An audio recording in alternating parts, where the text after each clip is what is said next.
कभी सोचा है कि नया साल हमेशा 1 जनवरी को ही क्यों आता है? आज हम एक ऐसे नए साल की बात करने वाले हैं जो वसंत के आने का जश्न मनाता है, जब कुदरत खुद एक नई शुरुआत कर रही होती है। चलिए विक्रम संवत 2083 के पीछे छिपी इसी खूबसूरत सोच को समझते हैं। अब ये तस्वीर, ये तो एक आम नए साल की शुभकामना वाली तस्वीर लगती है ना? लेकिन अगर मैं ये कहूँ कि इस सीधे सादे से अभिवादन में समय को मापने का हजारों साल पुराना एक राज छिपा है तो? और बस यही सवाल हमें सीधे भारत के प्राचीन खगोल विज्ञान की दुनिया में ले जाता है। एक ऐसी दुनिया जहां समय की गिनती घड़ियों से नहीं बल्कि चांद और सितारों की चाल से होती थी। तो चलिए सबसे पहले इस नए साल की तारीख को ही तोड़कर समझते हैं। चैत्र शुक्ल प्रतिपदा।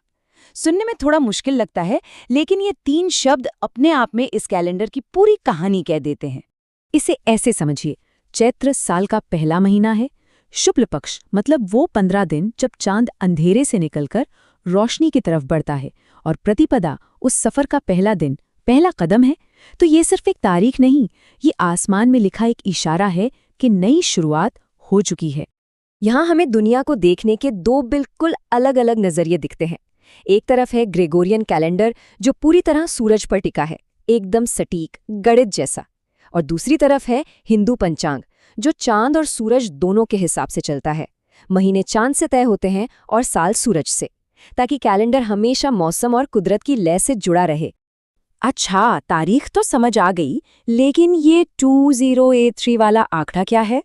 इसका जवाब हमें आसमान में नहीं बल्कि इतिहास में मिलेगा, एक महान भारतीय राजा की कहानी में।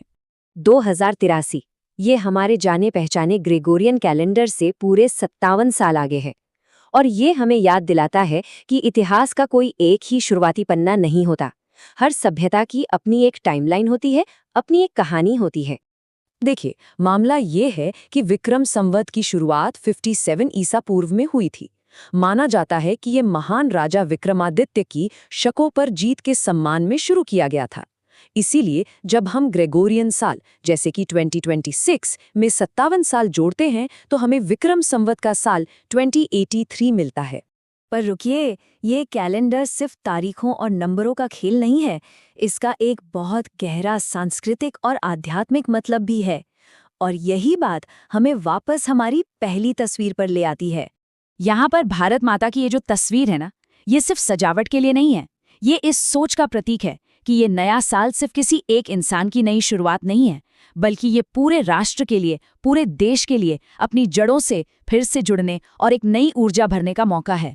जरा सोचकर देखिए, ये एक ऐसा त्योहार है जो एक ही साथ वसंत की पहली बहार का, खेतों में नई फसल की उम्मीद का, और एक राष्ट्र के तौर पर हमारी हजारों साल पुरानी साझी विरासत का जश्न मनाता है। ये सीधे सीधे जिंदगी का जश्न है। तो इन सब बातों का मतलब क्या है?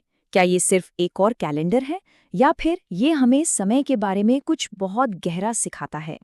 बात बहुत सीधी सी है। हम नए साल के लिए जो भी तारीख चुनते हैं वो हमारे बारे में एक कहानी बताती है कि हम कौन हैं, हमारे लिए क्या मायने रखता है, और हम इस दुनिया में अपनी जगह को कैसे देखते हैं। कह सकते हैं कि हमारा कैलेंडर हमारी सभ्यता की आत्मा का एक आईना है।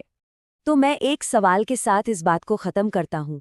सोचिए, अगर हमारी नई शुरुआत साल के सबसे ठंडे और अंधेरे दिनों में नहीं बल्कि वसंत की उस रोशनी और जिंदगी में होती, जब पूरी प्रकृति ही एक नई अंगड़ाई ले रही हो, तो क्या हम जिंदगी की चुनौतियों का सामना एक अलग उम्मीद और एक अलग ऊर्जा के साथ नहीं करते? शायद समय को देखने का हमारा नजरिया ही हमारी सबसे बड़ी ताकत है।